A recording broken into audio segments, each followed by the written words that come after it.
Buenos días a todos y todas. El vídeo de esta semana iba a ser muy diferente. Pero la actualidad me ha obligado a posicionarme. He esperado a hablar porque es un tema muy delicado. Pero viendo toda la manipulación y la sarta de mentiras que se están publicando, tengo que hacer algo, por poco que pueda aportar. Hoy voy a hablar de lo que está sucediendo en Valencia. Diré quiénes son los culpables. Y ya os adelanto que no os va a gustar. Vais a saber cosas que os están ocultando.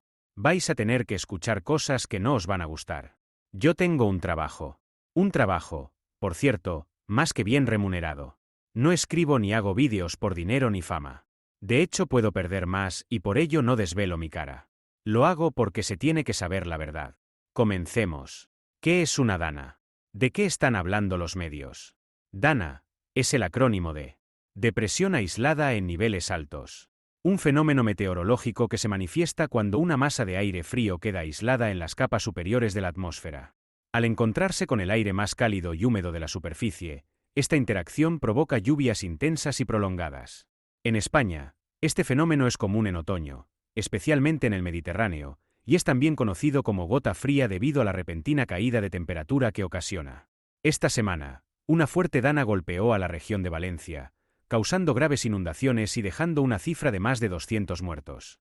Además de desplazamientos masivos y graves daños en infraestructura y viviendas. Aunque el Mediterráneo tiene agua y humedad todo el año.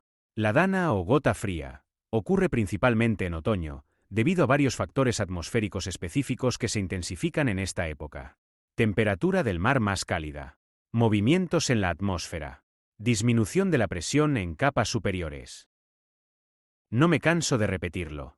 No importa lo doloroso que sea el tema. La vanidad. El afán de lucro y protagonismo. El servir a intereses económicos y de poder superiores. Es lo que marca la agenda política y mueve a los supuestos analistas e influencers a cometer todo tipo de tropelías. A exagerar, mentir y manipular con tal de conseguir sus objetivos. No es un problema de unos pocos. Está arraigado en el ser humano. El creernos más que nadie y por encima del bien y del mal. El complejo de Dios. Que llega hasta tal magnitud que nos creemos dueños de aquello que podemos manipular. La gente, la flora, la fauna. Como somos capaces de talar árboles y construir puentes, pensamos que somos más poderosos que la naturaleza. Y que este planeta, el cual existía antes de nosotros pisarlo, nos pertenece. Y que sabemos cómo dominarlo a nuestro antojo. ¿Qué ha fallado? ¿Cómo ha podido suceder y con tal magnitud? Empecemos por dividir el suceso en tres partes. La primera son los antecedentes. Catástrofes anteriores y las medidas adoptadas. Después debemos volver al hecho de que la naturaleza es poderosa e implacable. Muy entendible pero imposible de prevenir con exactitud. Tercero, autocrítica. No siempre solo hay un culpable. No siempre el único culpable es quien los medios viralizan. Y nosotros mismos debemos cambiar y hacer las cosas distintas. Culpables somos todos y responsabilidad tenemos todos.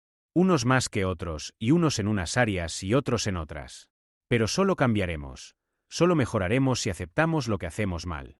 Primera parte. Los antecedentes. Primero la zona afectada. Valencia es una ciudad española. Capital de la provincia homónima y de la Comunidad Valenciana. Su población es de algo más de 800.000 habitantes, a datos de 2023. Es la tercera ciudad y área metropolitana más poblada de España, por detrás de Madrid y Barcelona. Valencia está dividida en dos mitades o hemisferios por el río Turia. Pero el río no ha dividido a la ciudad siempre de la misma forma. A raíz de los desastres ocasionados por las lluvias y la crecida del río en los años anteriores. A finales de los años 60 del siglo pasado el gobierno en dictadura aprobó una faraónica obra que pretendía desviar el cauce del río hacia una zona donde una inundación no afectase al núcleo urbano. No me lo invento.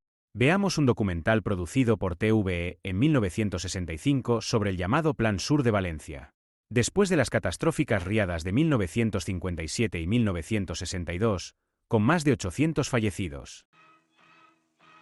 La mayor catástrofe de todos los tiempos, sin embargo, fue la del otoño de 1957. Dos riadas consecutivas devastaron trágicamente la capital y sus pueblos colindantes, unida a gran cantidad de lluvia, granizo y viento con fuerte temporal.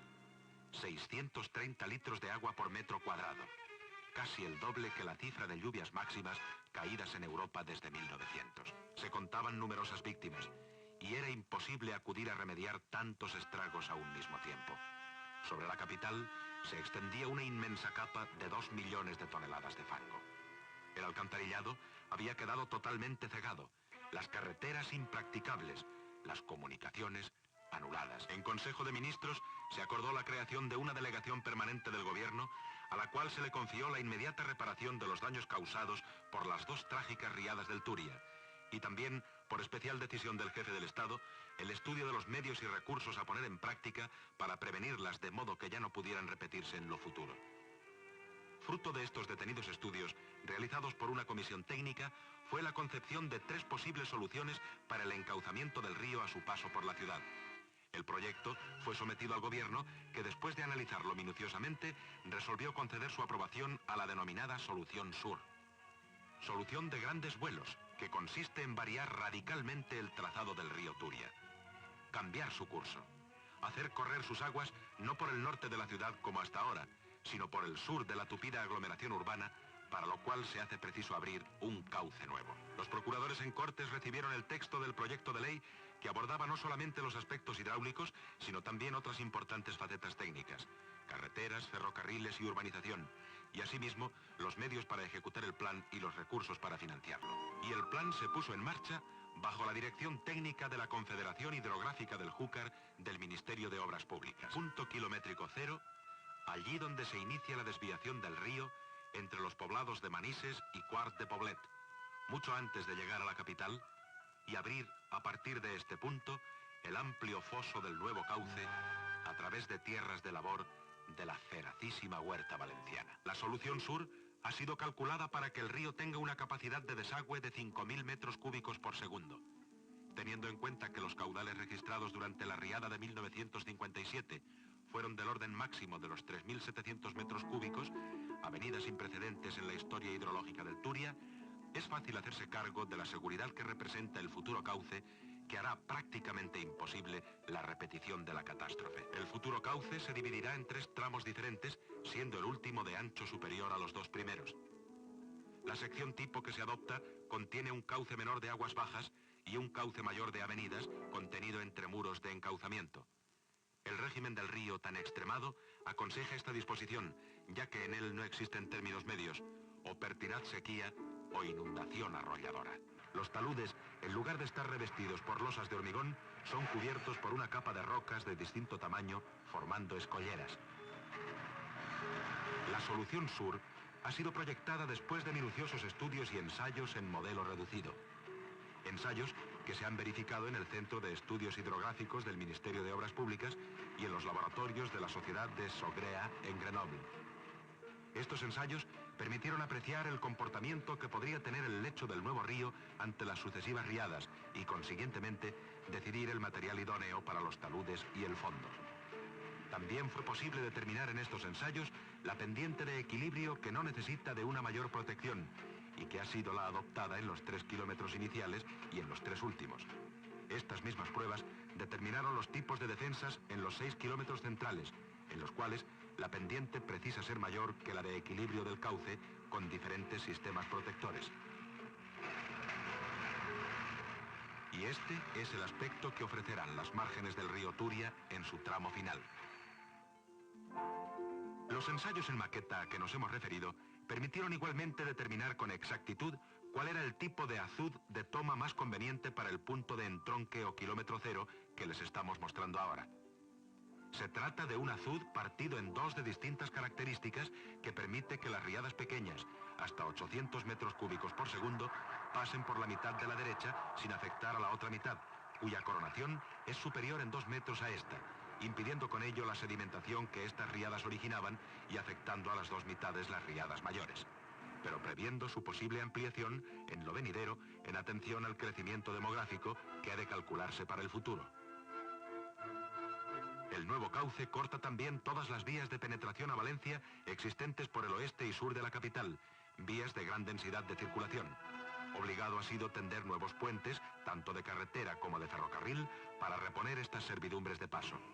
En resumen, el proyecto y las obras de la Solución Sur se han ajustado en todo momento al máximo rigor científico. El punto kilométrico 11800 señala el lugar donde se termina la magna obra de abrir un nuevo curso a un río viejo. La futura desembocadura del río Turia se encontrará entre las playas de Nazaret y de Pinedo, 3 kilómetros al sur del puerto valenciano. La cota de fondo debe poder contener el vertido de las aguas del futuro río con el caudal máximo supuesto para las mayores avenidas, o sea, como garantía de que en casos de riadas del dramático volumen de la de 1957, el Turia podría desaguar fácil y rápidamente esa repentina masa de agua. Y tanto para poder tender los nuevos espigones como para alcanzar la cota de fondo prevista, una potente draga trabaja sin interrupción. Esta draga tiene 600 caballos de potencia. Hasta ahora ha llevado a cabo un dragado de unos 200.000 metros cúbicos, los cuales suponen ya una tercera parte de los que finalmente habrán de extraerse. El espigón del norte tendrá 464 metros de longitud, siendo más largo que el del sur, que solo medirá 212 metros, aunque ambos serán suficientes para alcanzar una cota de fondo mayor a la del cauce. Para determinar el tamaño de la piedra a utilizar en estos espigones de escollera, hacer los cálculos, se han tenido en cuenta los valores de la longitud de onda y de la altura de las olas que se producen en cada temporal en esta zona de la costa. Dentro de poco, el río Turia se reunirá aquí con el mar Mediterráneo. Del documental que acabamos de ver, extraemos información crucial. 1. La catástrofe de 1957 se calificó como desgracia nacional.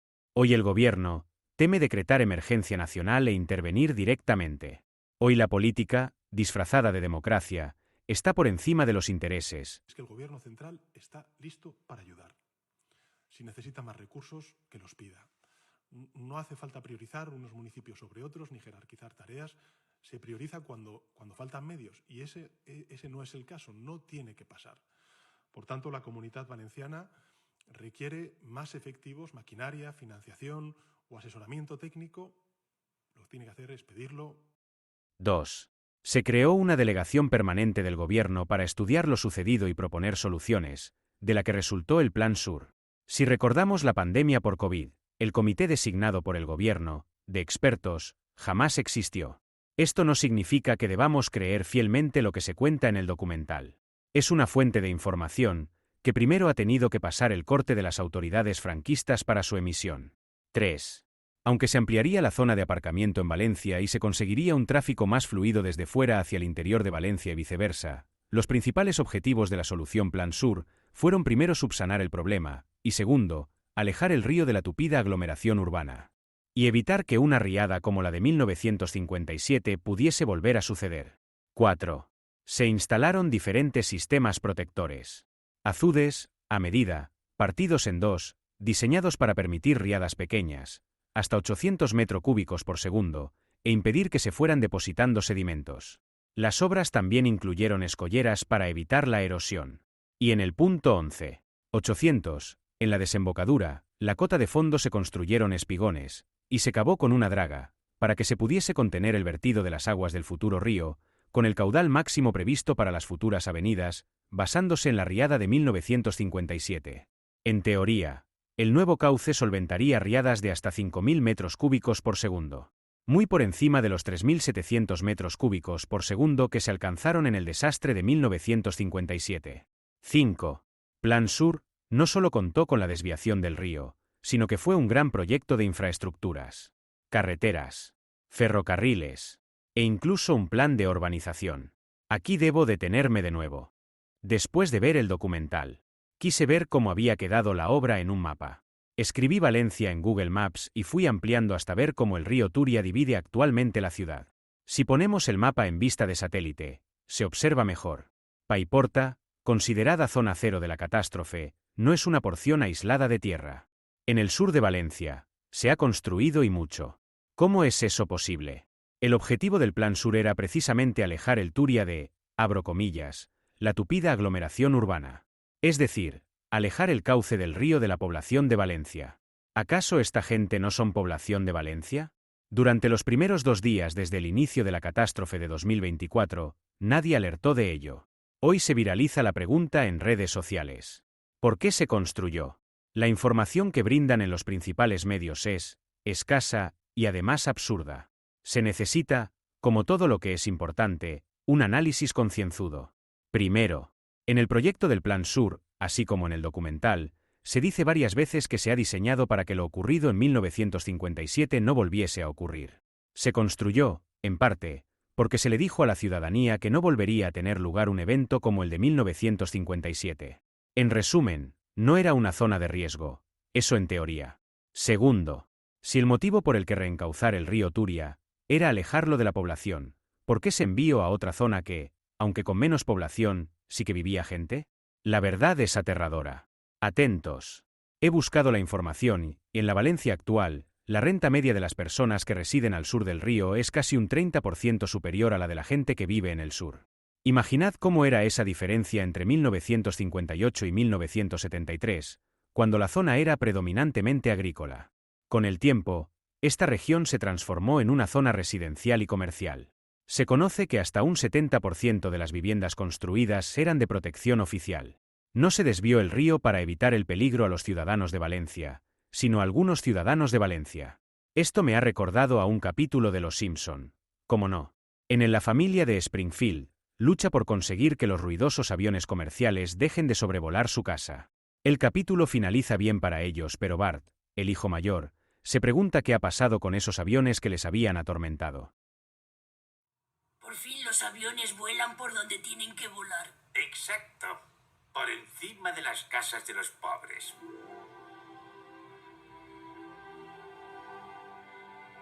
En Valencia ha sucedido lo mismo. Plan Sur no alejó el río de la población valenciana. Hizo que el río no pasase por donde no debía pasar. Por entre las casas de los más adinerados. Con el tiempo, las políticas urbanísticas y los planes de desarrollo variaron. A partir de los años 80 y 90, con un cambio en el perfil del desarrollo urbano, se comenzó a impulsar el desarrollo de viviendas de diferentes niveles de renta, incluyendo construcciones para renta media y alta. En los años 2000, el Partido Socialista, PSOE, impulsó iniciativas para aumentar la construcción de VPO en las zonas del sur. El Partido Popular PP, que también gobernó Valencia, especialmente entre 1995 y 2015, abogó por la liberalización del suelo. Ambos partidos fueron responsables del boom inmobiliario en el sur. Os pido paciencia y concentración. Sé que es un vídeo más largo que los anteriores. Pero no quiero dividirlo. Voy a decir cosas que no gustan y no quiero que se me cancele o ponga trabas a su difusión como aconteció con la anterior serie. Luchemos contra la enfermedad que nos inculca la tecnología de consumo y que atonta nuestra mente. Seamos capaces de prestar atención por más de 10 minutos. Llegamos a lo sucedido expresamente en 2024. En pantalla, veis imágenes del horror. Según el gobierno que diseñó el llamado Plan Sur, el nuevo cauce del río Turia estaría preparado para soportar riadas superiores a la de 1957, que fue de 3.700 metros cúbicos por segundo. En la dana de estos días, el máximo, según la Confederación Hidrográfica del Júcar, CHJ, fue de aproximadamente 2.000 metros cúbicos por segundo. Alguien miente. En el BOE podemos encontrar la ley aprobada en 1961 por la que se reguló Plan Sur. Aunque se pueden leer cosas tan interesantes como que a. El proyecto de urbanización original comprendía la zona que dejó el antiguo cauce y no la actual zona sur. b. Se aprobaron al menos 11 subidas de tasas e impuestos. c. Se liberalizaron los terrenos del cauce natural del río Turia. Lo cierto es que no aporta pruebas específicas de las obras, pero yo sí he encontrado un análisis. En el año 2014, un grupo de análisis del Instituto Ateneo Mercantil de Valencia, fundado en 1879, realizó un completo informe sobre el proyecto, el cual incluía un estudio de las obras proyectadas, realizadas, así como una previsión y alerta de lo que vendría a suceder. Da miedo leer este informe, publicado en 2014 y que ninguna autoridad hiciese nada al respecto. Seguro que no lo habéis leído en redes sociales ni en la televisión. Pero ya se sabía desde al menos hace 10 años que esto sucedería y con la gravedad que ha sucedido. Los analistas del Ateneo Mercantil de Valencia plantean sus dudas al respecto de las previsiones del nuevo cauce para soportar una crecida del río durante una riada grande. Los datos que el Gobierno de España daba en el documental que vimos antes no son rigurosos, ni de la magnitud alcanzada en la riada de 1957, ni las previsiones de seguridad que se alcanzarían con la nueva construcción. Los autores se lo hicieron saber a la Confederación Hidrográfica del Júcar, y ésta admitió que dicho cauce no alcanza la capacidad de diseño. Además, como vimos en el documental, se instaba a que se llevase a cabo un mantenimiento de la obra, para evitar que sedimentos limitasen la capacidad del nuevo cauce.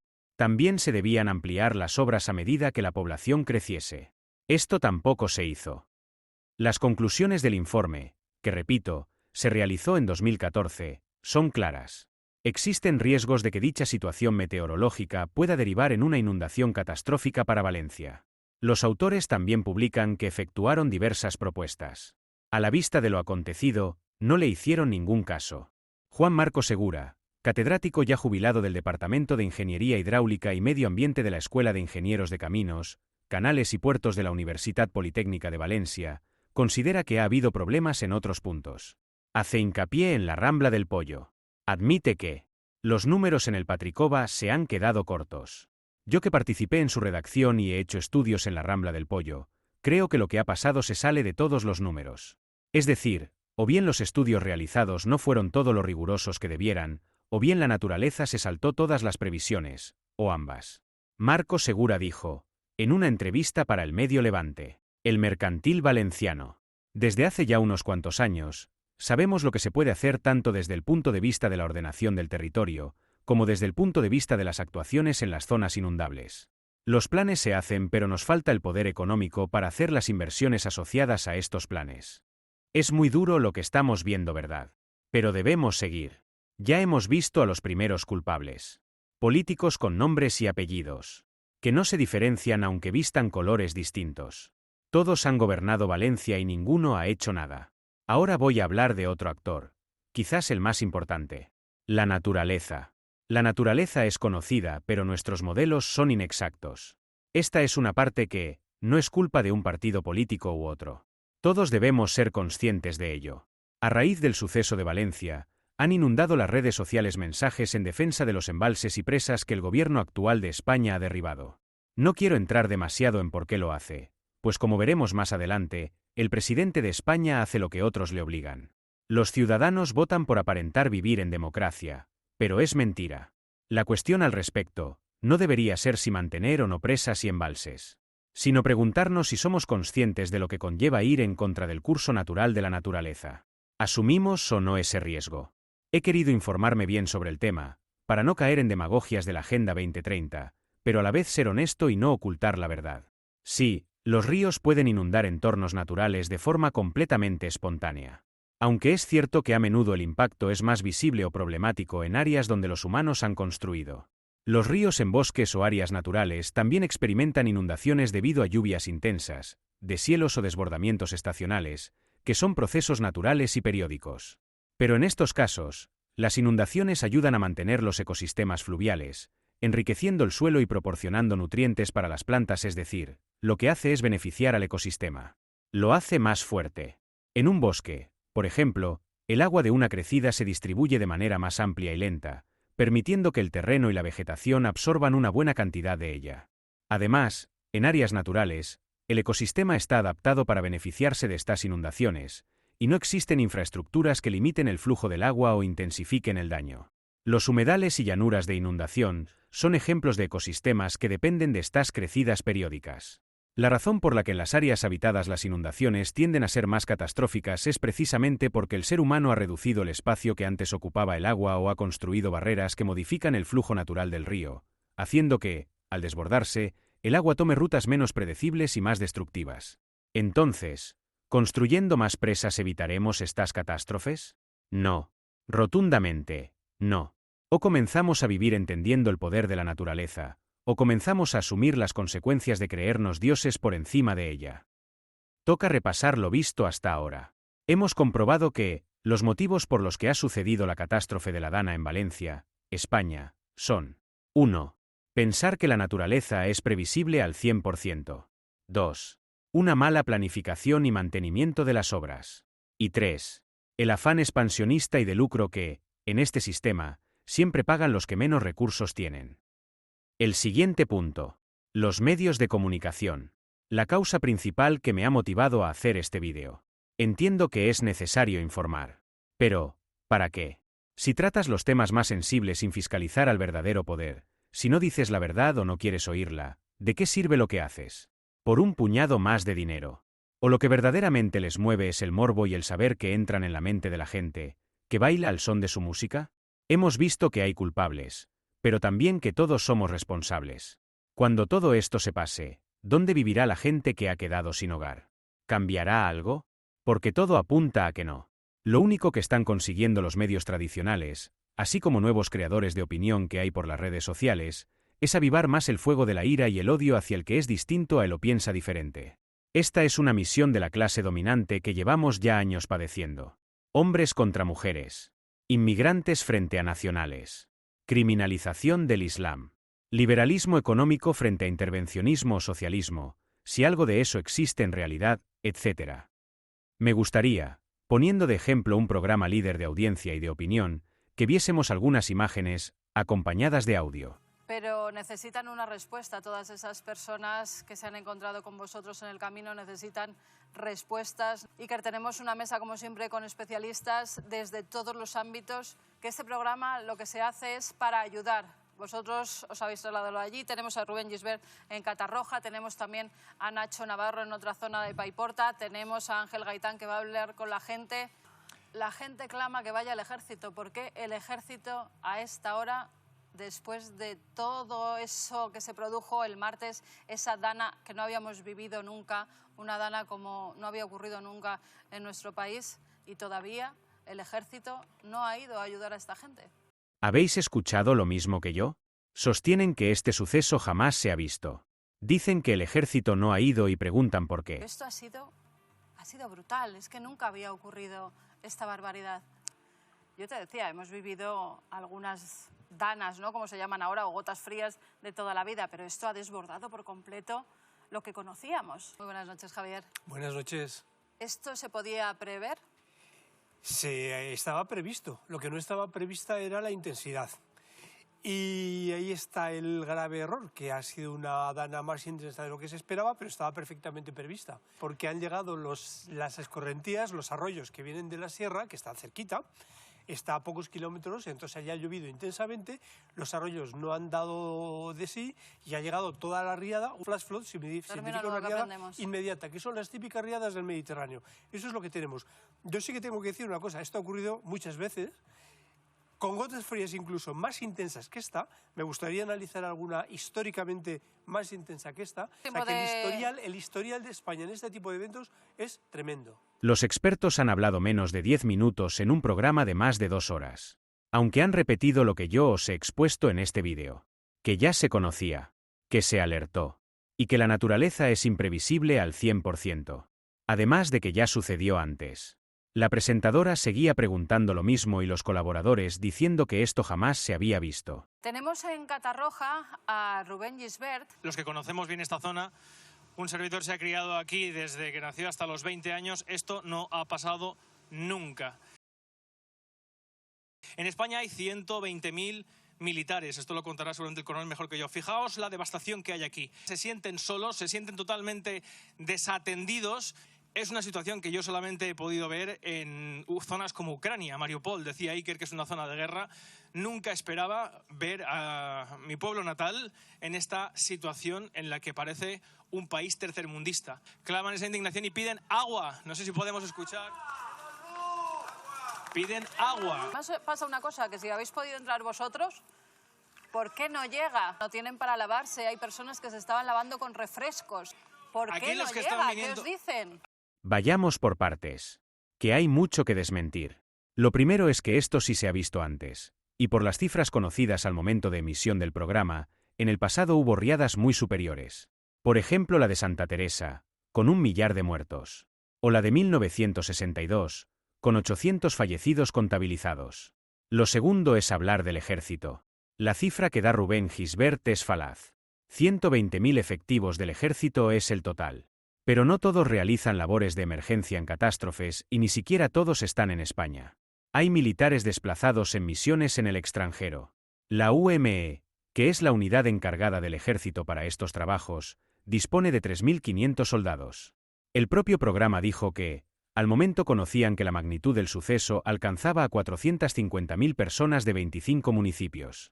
Esto significa para atender a cada una de esas personas hay disponibles 0,007 militares, los cuales además deberían dividirse en 25 zonas localidades. No es que la ayuda no llegase. No llegó a donde los programas sensacionalistas fueron a grabar. Pero llegaron a muchos otros sitios. Lo que no puede esperarse es que lleguen a cada ciudad, a cada barrio y a cada edificio a la vez con los efectivos con los que cuentan. ¿Por qué han podido llegar los reporteros? Pues porque solo se han desplazado a un lugar, no a 25.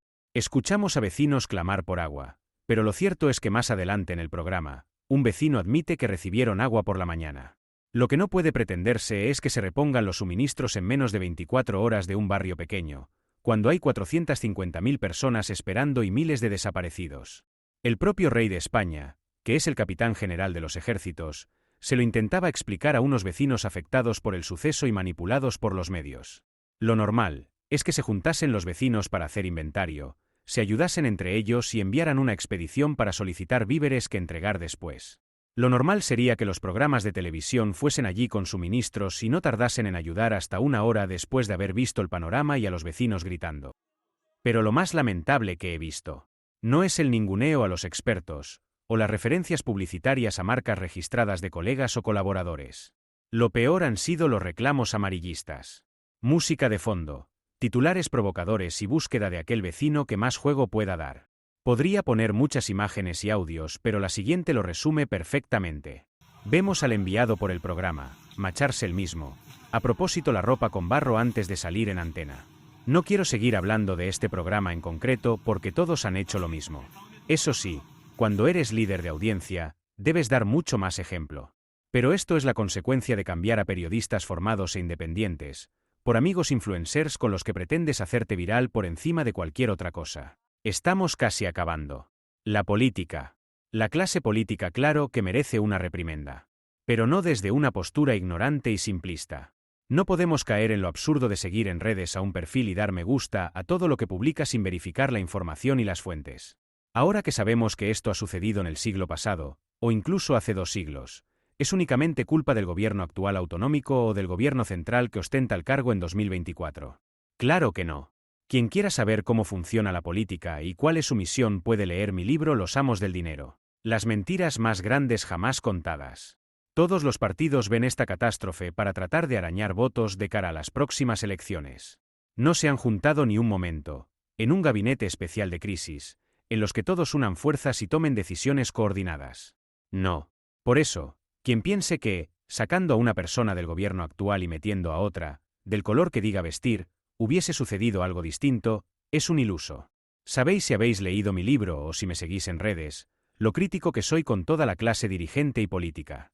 Pero en honor a la verdad y sabiendo que faltan medios en España, no todo es culpa de los políticos españoles. Es su responsabilidad, como también del pueblo, pero los políticos con cargo no tienen poder. Son unos mandados, monigotes al servicio de una clase política más cercana al verdadero poder, que lo limita y le dice qué debe hacer. ¿Faltan más militares para situaciones de emergencia? ¿Hay pocos médicos? ¿Y cómo los pagamos? Si somos un país doblemente intervenido. Desde que nos rescataron en 2012 y en la pandemia, tenemos 60 restricciones y misiones que cumplir. Cuando se modificó el artículo 135 de nuestra Constitución, con el beneplácito de todos los partidos mayoritarios de la época, admitimos que no somos soberanos.